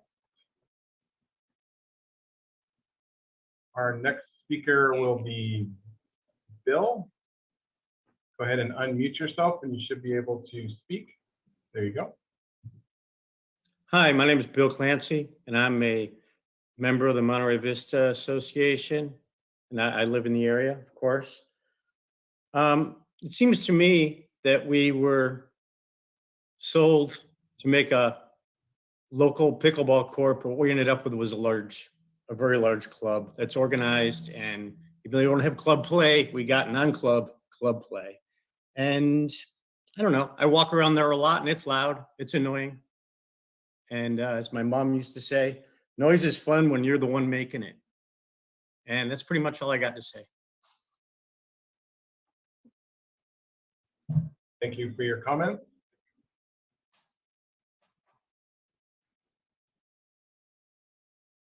Our next speaker will be Virginia. You can go ahead and unmute yourself and you should be able to speak. Hello, can you hear me? Yes. My name is Virginia, and I do live in Monterey, and both me and my husband are retired. We're in our 70s, and so we play pickleballs. Pickleball is the sport that we really enjoy. You can say if you ask a lot of older people, it's really addicted. Addicted in the sense that it just give you so much joy. So when we go to Valparaiso Park, anytime during the priority time we go in, we'll have somebody to play with us. We don't have to call anybody. We don't have to have a cup pay. Like you meet new people, old people, and they're all so friendly. And so just make you feel good. I mean, what can you do that make you good and have exercise and make your social life a lot more comfortable? Just to go out every morning and go play pickleball, is the what we like to do. And then, especially during the hard time of the pandemic, the pickleball provides many people in the community much needed daily activities. Otherwise, you'll be just locked into the house. You will not go out to do anything. If you go out to go play some pickleball, you have fresh air, you have exercise, and have social interaction. You see people. I mean, you talk to people, and people are so nice. I mean, I do not know a lot of those people, but they will automatically come and talk to you, teach you how to play a game, or we can play some really new people that we do not even know. And then there's little boys that will come to my husband, want to play with my husband, who is 70 years old, with a little boy at 12 years old. I mean, how happy is it? I mean, we're just so happy to be all around, all ages, that we can enjoy it. So I really strongly recommend the Park and Recreation Department of the City of Monterey to provide the public with the necessary pickleball facilities. So the Valparaiso Park is the only facility now that's public that will be provided to us. We would like it to see it continue for the pickleball player to play. That's all I need to say. Thank you for your comments. Thank you. Our next speaker will be Paul. Go ahead and unmute yourself and you should be able to speak. There you go. Hi. Good evening. My name's Nick. I live right up the street from the park, and I'm speaking on behalf of Paul this evening. So, while Monterey Bay Pickleball Club purports in its recent posting to have shown good relations with the city, the residents surrounding Valparaiso Park have spent 2 years pleading with the city to abate the ever-increasing degradation to our quality of life due to club-promoted pickleball play. Casual residential pickleball play is one thing, but club-promoted play by people primarily from outside the neighborhood community is another. This in spite of the city being informed of over 100 residents opposing the club commandeered pickleball takeover and the loud, irritating noise within a strictly residential neighborhood. Of those 53 members who signed the Monterey Bay Pickleball Club petition supporting club play at Valparaiso Park, 12 reside in the Monte Vista neighborhood, none living near the park. The pickleball crowds at Valparaiso Park are increasing daily, while tennis players are opting to play elsewhere, and the loss of parking at the park is discouraging residents' use. Monterey Pickleball Club states it is not promoting club play and has added verbiage to its website that says so. Yet, their website promotes Valparaiso Park as a pickleball destination venue in Monterey, inviting one and all, including tourists, to use the facilities. Their Facebook page facilitates members and anyone else coordinating to play at Valparaiso Park. The fact is, the majority of club membership and those following their social media sites do not reside in the Monte Vista neighborhood. Parks and Recreation initial environmental assessment noted no notable impacts from pickleball. Tell that to the residents who live across the street from Valparaiso Park. or Morris Park and PG, Wheeler and Seaside, and countless other communities throughout. Pickleball noise is an indisputable issue and cannot be ignored. It's a real degradation to the quality of life in those impacted residents. I invite the commissioners to come to my house on the days Monterey Bay Pickleball Club commandeers courts to hear firsthand the noise which emanates from the courts through our homes. You don't need a decibel meter to realize the intolerable, annoying noise from the actual play and crowd socializing. We understand the commission is charged to plan and provide recreational opportunities for residents and visitors to our beautiful city. Yet, it is also every city's agency charged to protect and maintain the quality of life of residents who have made the great investment to live here. To address the current unacceptable conditions, we request commissioners adjust current policy and initiate measures that stops the increasing degradation to quality of life of the residents, saves and promotes traditional tennis play, restores easy, reliable access to parking for our neighborhood and community, and puts teeth to any policy measure adopted with the means of enforcement. Thank you. Thank you for your comment.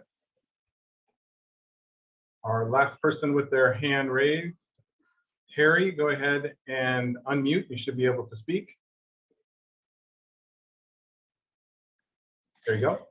Yeah, I guess my assessment is this is not a neighborhood park. It actually belongs to the city.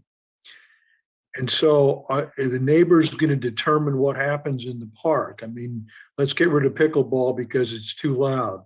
Well, you know, tennis is getting kind of loud. Let's get rid of that. And God, the basketball, the sound of that thing bouncing around, let's get rid of that. And those kids down there, they're laughing and yelling and having fun. Let's get rid of them because they're bothering us too. You know, I think it's just not realistic to let the people in that around that area who moved there knowing it was a park and who are part of Monterey as the rest of us are to determine what happens in the park in terms of what sports can be played. So that's just what I wanted to say. Thank you. Thank you for your comment. Anyone else like to make a public comment via Zoom? Please raise your hand. We have no other public comment, Madam Chair. Thank you, Nate. Public comments are now closed. I guess I'd like to turn to the commission for any questions, discussion, and comments. And I guess I will start with one clarification. It is true that Via Palazzo is located in a neighborhood, but it actually is considered a community park. And that's because it has multiple recreational facilities. So there really is a classification of neighborhood park and community parks. Just so everybody's on the same page. If you ever look at this, it will actually give you the master plan, all the definitions. Secondly, you know, I appreciate everyone who's made comments tonight. I think we're here to listen and to learn. I will state that when we have met previously, when we had money in the city, we were fully in support of a dedicated pickleball court, you know, happening. And so we continue, I think, to support that. But until the city revenues are such that we have that ability, I think we have to compromise and we have to come up with some way of peacefully living together. I'll turn it over to the Dennis, and you just raise your hand if you want to speak too. Christian was on call, and so unfortunately he's had to leave the meeting.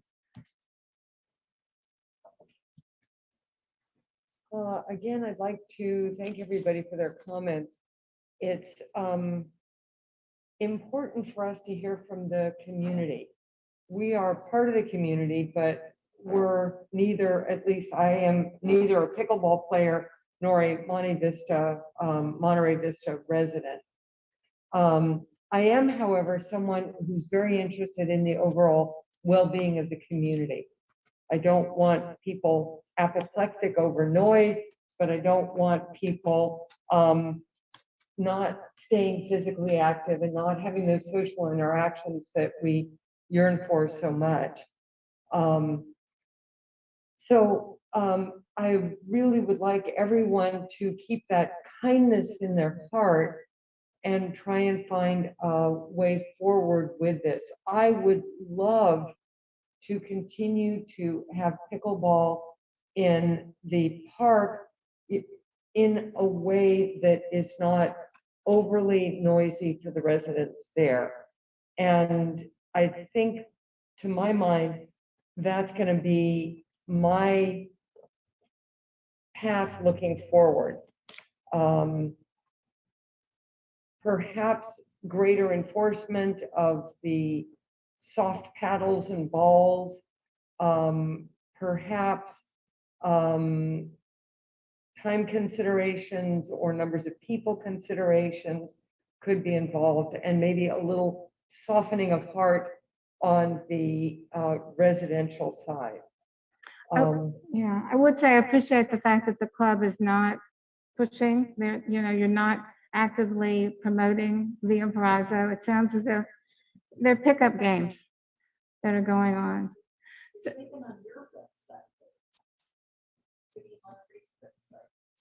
Well, it's listed that the courts are there.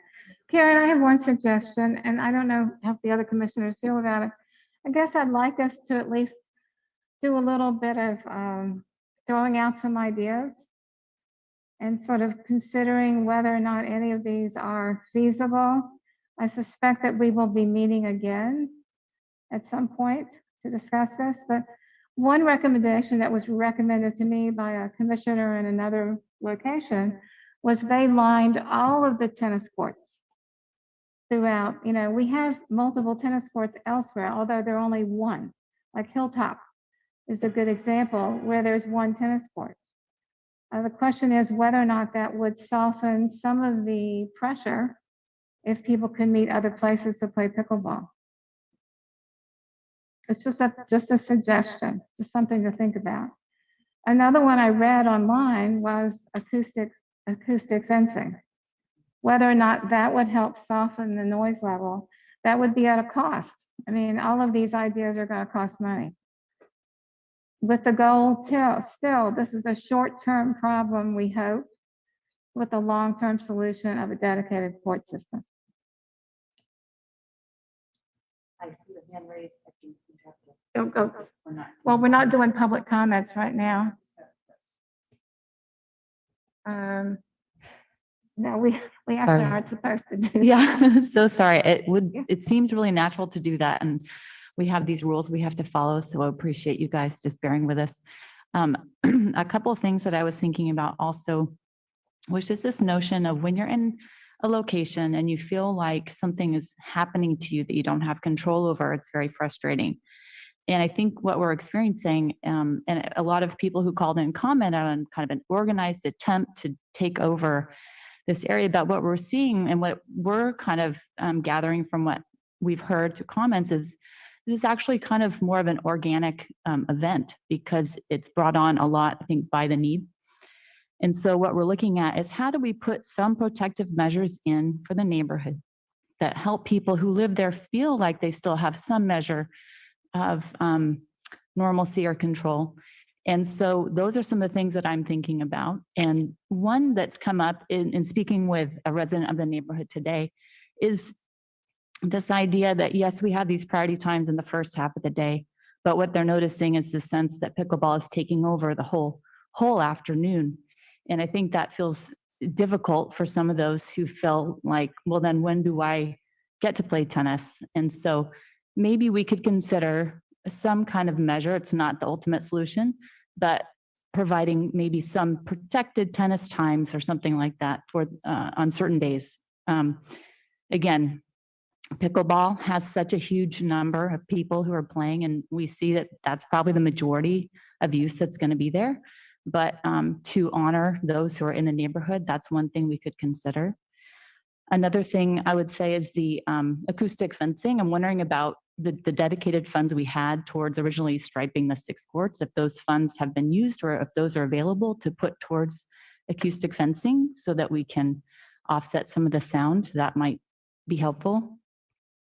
And then I'm also wondering about some of the other locations in the city, like you mentioned, where, whether it's MPC or Monterey High, or there was another location that was mentioned where we could try to, if whether it was the pickleball club's action on this part, but move some of those possible uses forward, that would be really great. And then I think lastly, we had someone suggest that a commissioner sit on the, would be in on the time of working with a mediator. And I know that all of what's happening with pickleball right now isn't being driven all by the pickleball group, but if the desire for mediation was still there and there was the need for a commissioner to join that process, that's something that we could discuss and consider if that would be helpful. And I think, Karen, I think that's true. I think a number of commissioners, at least one of us would be willing to participate based on our availability.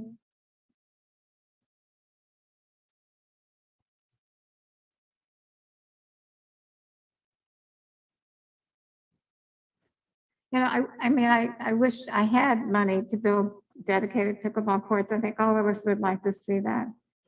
But the reality is we're not there yet. This is Dennis. Could I make just a couple of quick comments? Go ahead, Dennis. Thank you. I just wanted to follow up on Lacey's comment about potential mediation. And from my perspective, you've got a Parks and Rec Commission that is going to do its best and work hard to try to come to a solution that works here for everybody. You've got a staff that is going to work hard and do its research and homework, due diligence, as one of the speakers said, to try to see what the options are. But in all honesty, the people that have the most at stake here are the Monte Vista neighborhood folks and the pickleball players. And to have those folks sit down and mediate this thing, to me, makes absolute sense, because you've got more skin in the game than anybody, and you may not be able to resolve anything, but if you can get 3 things that help, and then the rest of us doing our work can come up with two or three other things, it may make some sense. So again, I just know, again, from my professional background, that mediation process can be helpful in coming up at least with a potential partial solution that both sides have agreed to, and you can move from there forward. So anyway, I would recommend that if there's any interest at all, that be pursued.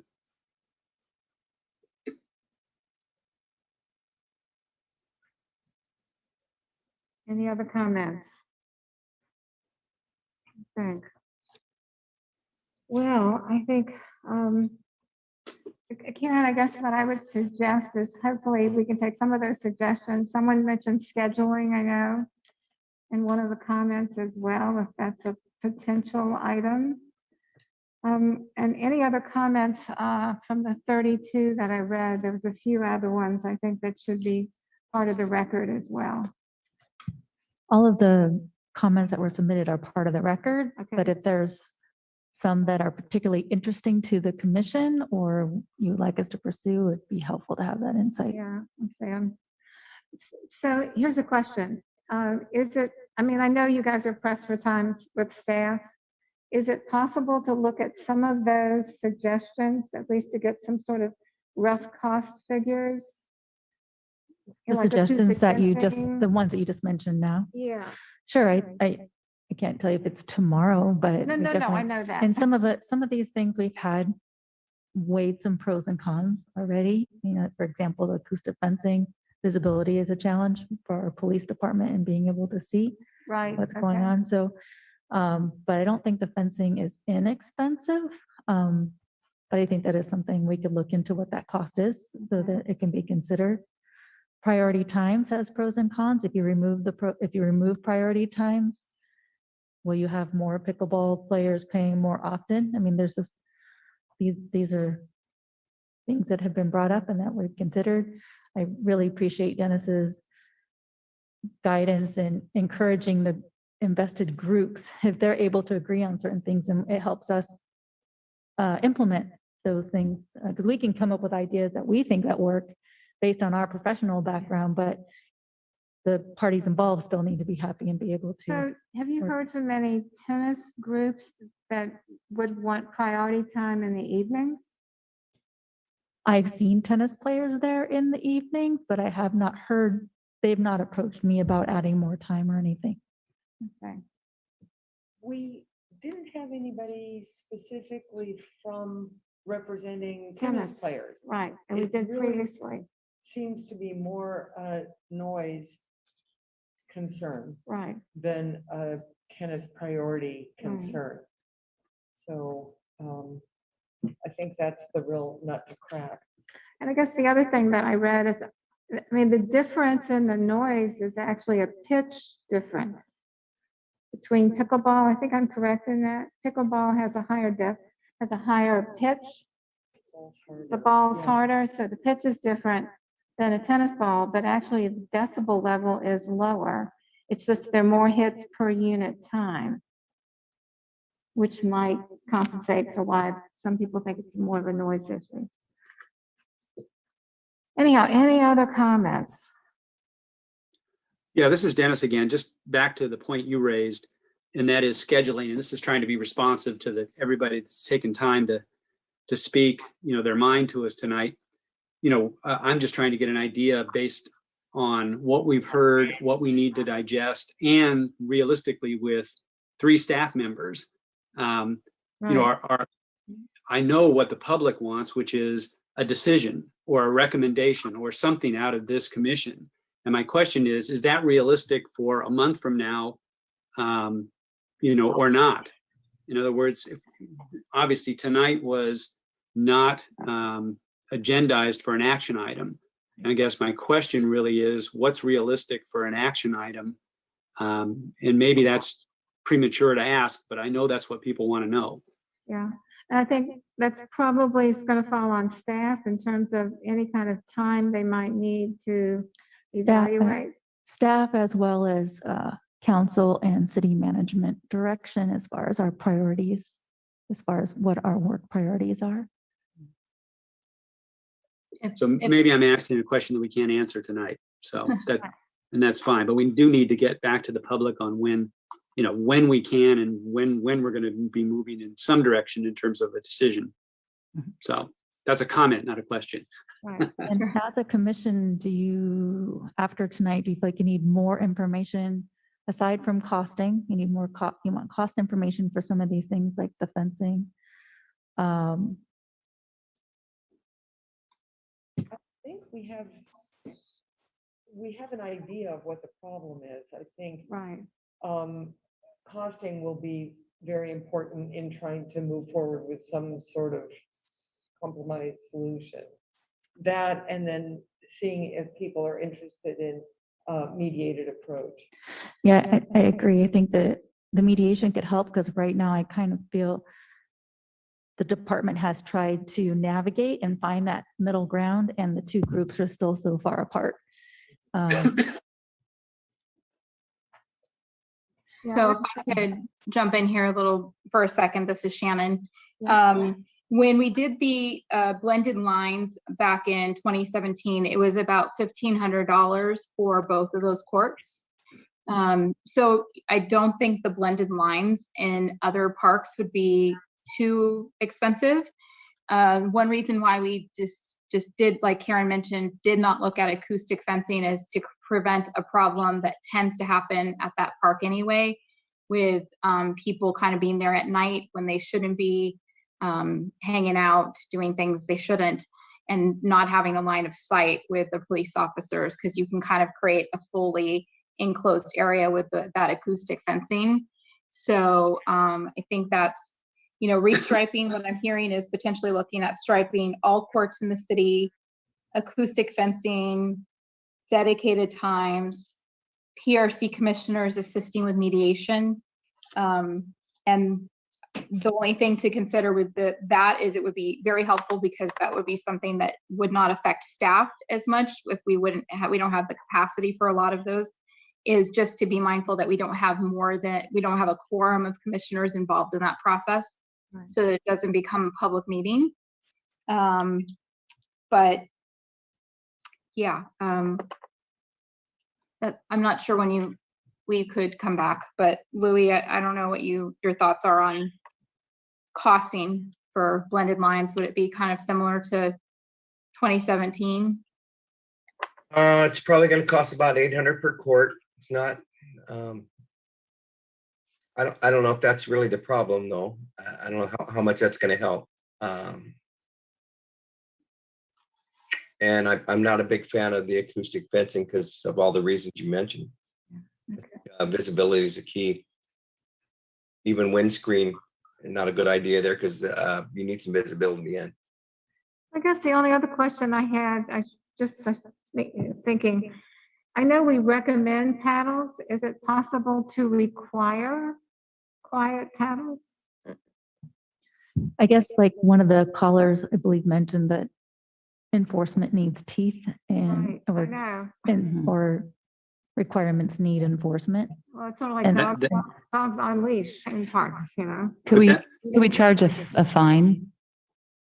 You would have to do an amendment to the city code, and it would have to be listed on the signage, specifically which city code it is, which would allow code enforcement or Monterey PD to cite someone. But it would have to be part of city code in order for it to have any type of enforcement. But this is Dennis again. 2 comments. One, I think it's unrealistic to talk about enforcement because our police are going to be busy enough doing other stuff. They're not going to go up there and look at people's paddles. As much as that sounds great as a solution, I don't think it's realistic. But this is my point about mediation. That's a potential line item that the 2 groups could agree on is we will promote, we the pickleball club will promote among our members use of a certain type of paddle that dampens the noise. And we'll make a best effort to do that. You know, that's something that potentially could be agreed to and help out the neighborhood a bit. But the 2 sides need to talk about that because I don't think that's something that we're going to be able to enforce. And the last thing you want to do is pass a law that you don't enforce. So I guess that's a recommendation too, is can we revisit that? Is the association willing to meet with negotiator along with pickleball players? And I guess you'd have to figure out how many on each side. Well, that's something that I think, you know, you could, again, if there's a commissioner that wants to help coordinate that, and it was mentioned before, you can get free mediation through CSUMB at the Mandel Gisnet Center. And you get an experienced mediator who can sit down with the 2 groups, and it doesn't cost anything for a certain period of time. And you can figure out the agenda and what needs to be addressed. What would be the next step someone would need to take then if we wanted, if, you know, would it be one of the groups deciding to initiate the process, or would the city set it up, or what would, My take on it would be that, you know, you have the 2 groups talk to each other because they have clear representatives and see if there's an agreement to sit down and talk through at least some of these items that they might be able to agree on. And if so, then one or the other contacts the Mandel Gisnet Center and says, we'd like to set up a mediation between the Pickleball Club and the Monte Vista Neighborhood Association. What can you do to accommodate us? And if they're able to go through mediation and have a sort of an agreement, they can then present it to the city. We can consider it. And then if we're able to adopt it and recommend it, then bring it back to you. Would you Yeah, and again, I know I'm repeating myself, but even if it's a partial agreement on, you know, 10 things you would like to have happen and 3 of them that get agreed to, that's progress. This sounds like an excellent. Yeah. Excellent way to go I forward. like this. And I think Shannon, you mentioned that you couldn't, if a commissioner were to help to be a part of that process, it would be 1 or 2 that could assist. Yeah, I would for sure say 1, possibly 2, as long as it had a finite end date, I guess. It couldn't be an ongoing, that's why we kind of did away with, you know, a chair and an alternate or something for some of our work plan. So as long as, I think the city attorney says, as long as there's like a finite window when that might finish, you could potentially have 2 PRC commissioners.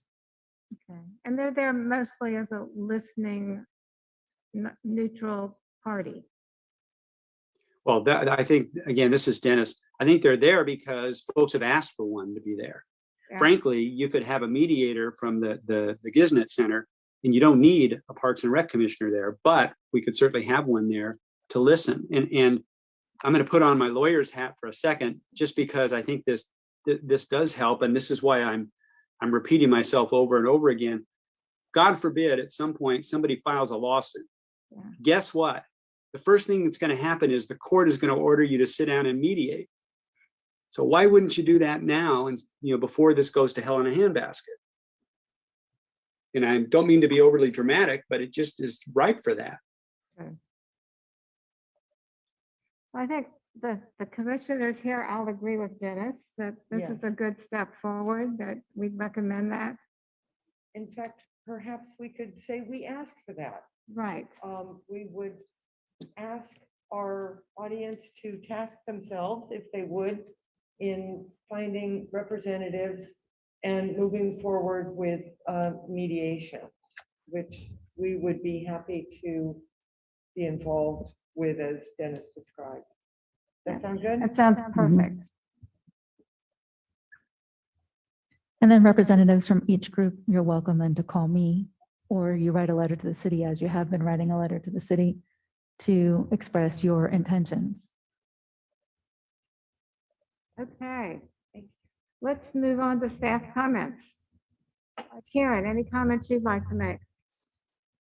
I feel like you've heard a lot from me already tonight. And I know it's getting late, but I just wanted to thank you all so much. Thank you to everyone for being here and for giving us your insight and your guidance and we really appreciate having this discussion. We've wanted to have it for a really long time. So thank you for that. And thank you to the commission for your guidance and your input as well. And much appreciation to my team and all the work that they've done. I really appreciate that. Great. Thank you, Karen. Shannon, do you have any last comments? No, again, just to say thank you to everyone and my staff. The things that we were able to present to you today would not have been possible without all of them. I'm looking forward to us moving through this as quickly as we can as a team. And thank you, the PRC, for listening, and hopefully we'll get to some sort of resolution with pickleball. Let's hope so. Yep. Andrea? Thank you. Yeah, I also want to thank my staff. It's been a roller coaster ride at the Sports Center. Many of you are members here and you know that. 1 week we're asking for vaccination cards. The next week we're asking to put masks on, then take them off,